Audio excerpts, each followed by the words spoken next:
بسم اللہ الرحمن الرحیم۔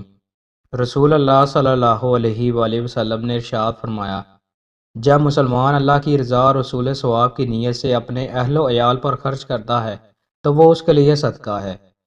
رسول اللہ صلی اللہ علیہ وآلہ وسلم نے ارشاد فرمایا، جس نے لا الہ الا اللہ کہہ لیا اور جس کے دل میں رائی کے دانے کے برابر بھی ایمان ہوگا تو وہ ایک نہ ایک دن دوزخ سے ضرور نکلے گا۔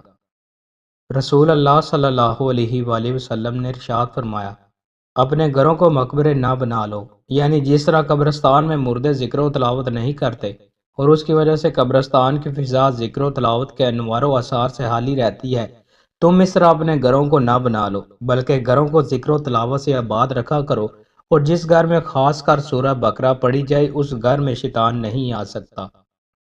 رسول اللہ صلی اللہ علیہ وآلہ وسلم نے ارشاد فرمایا، رمضان میں عمرہ کرنا ثواب کے لحاظ سے حج کے برابر ہے۔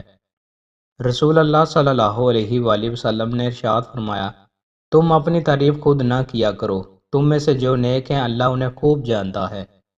رسول اللہ صلی اللہ علیہ وآلہ وسلم نے ارشاد فرمایا، قیامت کے دن سب سے پہلے بندے سے جن نعمتوں کے بارے میں سوال کیا جائے گا وہ یہ ہیں۔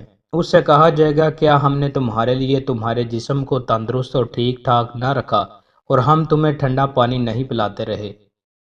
رسول اللہ صلی اللہ علیہ وآلہ وسلم نے ارشاد فرمایا، اللہ نے اتنی توجہ سے کسی چیز کو نہیں سنا جتنا اس نے اپنے نبی کو خوش الحانی کے ساتھ بآواز بلند قرآن پڑھتے ہوئے سنا۔ شوربہ کھانا اور کدو کھانے کا بیان۔ حضرت انس بن مالک رضی اللہ تعالیٰ عنہ سے روایت ہے، ایک درزی نے رسول اللہ صلی اللہ علیہ وآلہ وسلم کی دعوت کی، کچھ کھانا پکایا۔ انس رضی اللہ تعالیٰ عنہ نے کہا، میں بھی آپ صلی اللہ علیہ وآلہ وسلم کے ساتھ گیا۔ اس کھانے پر پھر آپ صلی اللہ علیہ وآلہ وسلم کے سامنے جو کی روٹی لائی گئی اور شوربہ آیا جس میں کدو تھا اور بھنا ہوا گوشت۔ حضرت انس رضی اللہ تعالیٰ عنہ نے کہا، میں دیکھتا تھا رسول اللہ صلی اللہ علیہ وآلہ وسلم پیالہ کے کناروں سے کدو کو ڈھونڈ کر کھاتے تھے، اس روز سے مجھے بھی کدو سے محبت ہے۔ دوستوں، مزید اچھی ویڈیوز کے لیے ہمارے چینل کو سبسکرائب لازمی کریں۔ بہت شکریہ۔